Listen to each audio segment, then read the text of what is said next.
నేను ఇప్పుడే ఒక వీడియో చూశానండి. రీసెంట్గా గురు పౌర్ణమి జరిగింది కదా. అయితే చందాల కోసం ఒక ఇంటికి చందాల కోసం ఒక అతను వచ్చారు. అయితే ఆయన ఏమన్నాడంటే, గురు పౌర్ణమి కదమ్మా, నాకు చందా కావాలని అడిగాడు అనుకుంటా. ఇంకా వెంటనే వీడియో తీసి పెట్టింది. ఆ పకీర్కి మేము ఎందుకు ఇవ్వాలి, ఆయన హిందువు కాదు ముస్లిము అను ఇంకా ఏదేదో మాట్లాడుతుంది. అలాంటి వాళ్ళ కోసమే అండి మనం ఎన్నాళ్ళ నుంచి బాబాను కొలుస్తున్నాం చెప్పండి. ప్రతి ఇంట్లో బాబా భక్తురాలు ఉంటారు, భక్తుడు కానీ భక్తురాలు కానీ ఉంటారు.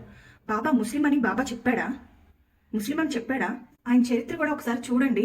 ఆయన ఎక్కడా నేను ముస్లిము క్రిస్టియను హిందువునని చెప్పుకోలేదు.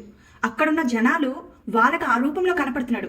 ఒకరికి శివుడిగా కనపడతాడు, ఒకరికి యేసుగా కనపడతాడు, ఒకరికి అల్లాగా కనపడతాడు. అలాగా కొలిచారు. కానీ నేను ముస్లింకి సంబంధించిన గురువుని అని ఎక్కడ ఆయన చెప్పినట్లు లేదు.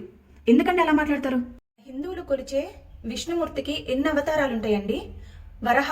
వరాహావతారం మానవ జన్మ అంటే మనిషి రూపంలో ఉంటాడా?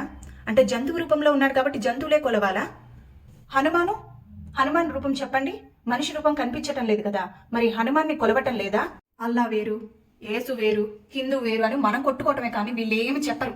నేను వీళ్ళ వర్గానికి సంబంధించిన దేవుణ్ణి అని ఈ దేవుళ్ళు చెప్పరు. మరి ఇన్స్టాగ్రామ్ యూట్యూబ్లో వచ్చాక దేవుణ్ణి కూడా ఇష్టం వచ్చినట్టు మాట్లాడేస్తున్నారు.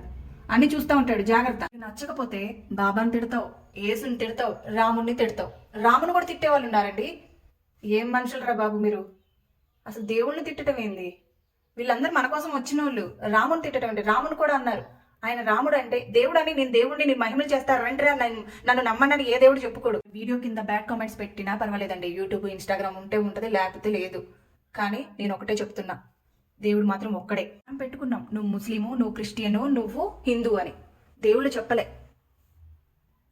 ఆయన అన్ని అవతారాలు ఎత్తుతాడు. ముందు ఒక మతాన్ని కించపరుచుకోవటం మానేయండి.